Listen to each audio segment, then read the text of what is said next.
Good afternoon. Thank you for coming to this session of Being the Change I Choose to Be, Reframing Trauma into a Teaching Tool. I'm Glennis Boyd Hughes, and what I want you to know about me is that I am a trauma thriver and self care advocate.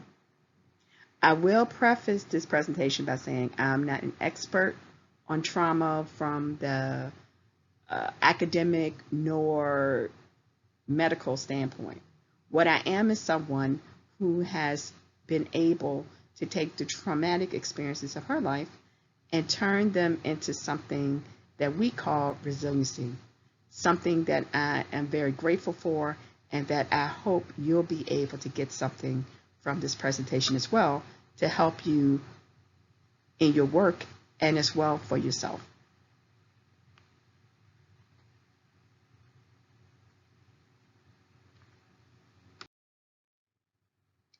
When we think of trauma, there are a lot of different words that can come to mind, situations, how it happens, as well as how people respond. It's important to remember that everyone is different in pretty much everything. So, someone who has a lot of anxiety and is constantly crying can be experiencing trauma the same way as someone who may not show that. Maybe someone who's emotionally distant or impatient, whatever the case may be.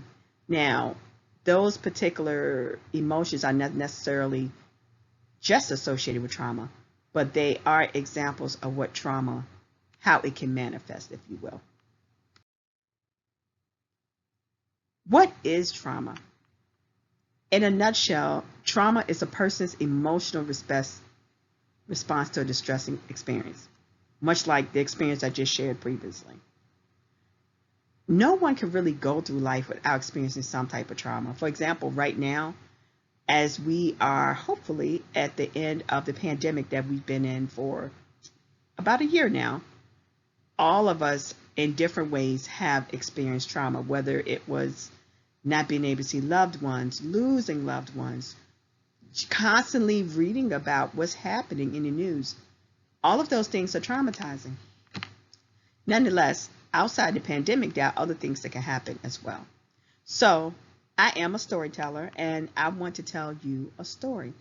Just a little one, but it's important to me and it's also a very good example of what we're talking about today as far as taking trauma and turning it into a tool that can help us, basically resilience, to cope during times of change. When I was a child, my family was very unstable, meaning my parents did not do the things that we would hope parents would do to take care of their children. One of my memories is of being sick during one winter and having to go to a neighbor's house to get water because we did not have, our water wasn't on. The bill hadn't been paid.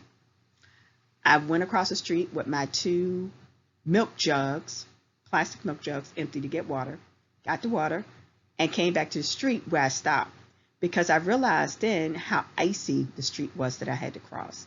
And I had this huge fear of falling. It was one of the reasons I didn't play sports because I did not want to fall. So I stood there at 6 years old with two jugs of water in my hand at night in the winter, nobody on the street, just me, trying to figure out how am I going to get back across the street. Well, it came to me. I got down on my knees and chugged, putting one jug in front of the other until I got to my house. There was a time when this story caused me a lot of distress. I would cry. I couldn't tell it without crying. Anything that you can imagine is what I thought about. Being a child, not being cared for, all of that. As time went on, I started to think about it differently, not just of me as someone who was victimized by her world, but rather someone who found a way to do in spite of. And that is the narrative that I rewrote. So, something I want you to think about. Anything that's happened in your life, you have the power to put your thought to it and decide, I'm going to pull something out of this that is a help to me, that's building my resiliency, however you want to look at it. Can burnout be confused with trauma? It can, but it's important to know what the difference is. Burnout is typically something that happens over time it builds up to a change. And maybe you take time off, you get a new job, and the burnout's gone. I had that experience also, uh, thinking that I was being traumatized at my job. And I'm like, well, no, this must be burnout. And eventually I left. What I did come to find out, there was some trauma involved, and that was dealt with as well. Is it possible to have a healthy and productive life after experiencing trauma? It is. It most certainly is. But it's also important to remember that it's going to take commitment and time to your well-being and your growth. It, it may not be the easiest thing. In fact, to be quite honest, it's not. But you're worth it. You're worth having the life you want and being the person that you want to be. Potential signs of trauma for adults. Now, this is just one list from one resource, and it goes the gamut. Having pain, not being able to sleep, experiencing re-victimization, triggers. We moved into a house that needed a lot of work, and a soft floor took me back to being a child again, living in a house that was not adequate for people to live in. However, as an adult, what I understood is now I could actually get my floor fixed, and I did. So, as you think about things that have happened in your life, think about how you have reacted to them. Because what you want to go from is going from reaction to response. Reaction, in my opinion, is when it's like your feelings are everywhere.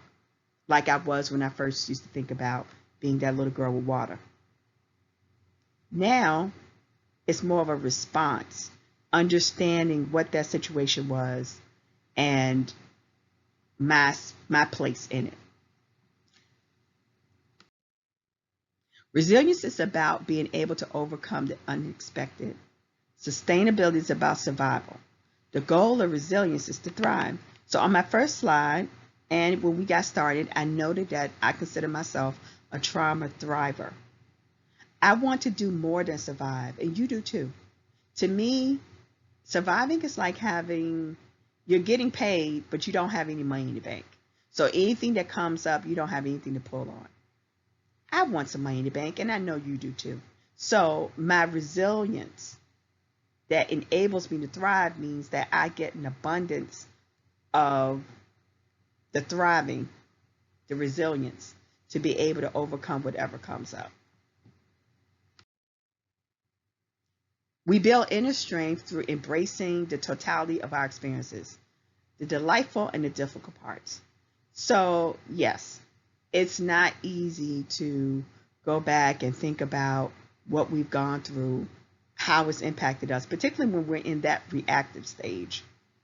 But if we want to get to a better place in our lives and in being better in the work that we do, as far as really helping others, it's really important that we understand who we are. It's a mix of all that. I know the empathetic, caring, understanding woman I am today is largely in part to the trauma and the difficulty I encountered. It took me a while to accept that, but it's true. Now, I don't want children to go through what I went through, for example, to get there. But as we've gone through things, deciding how we're going to take it and make it work for us, that's the power we have, and nothing can take that from us. This is an acronym that I have that I believe is a really good summary of how we can navigate to take trauma to the resiliency stage. Again, this is like that money in the bank that we put away for those times of change, particularly change that really is upheaval, like living through a pandemic. Give yourself space and time to take care of you. It's really important that you remember that you are your most important and valuable everything. For all the people you care about, the wonderful work that you do, the families that you make a difference with, without taking care of yourself, you're actually doing them a disservice. because you can't take care of anyone fully the way that we would want to if we're not taking care of ourselves. Remember that you're not alone. Some of my most difficult, darkest times I was able to overcome by reaching out to others, whether it was in person, virtually, reading, listening to podcasts, whatever the case may be. I have a depression to go kit, a kit that I go to with some of my favorite things to help me when I'm not feeling my best, because I know that those times will come. Challenges are opportunities. Again, does not mean that challenges are, oh, I'm great, this is great, everything's falling apart. But we can use it as an opportunity to let that resilience that we have accumulated from what we've been through take over.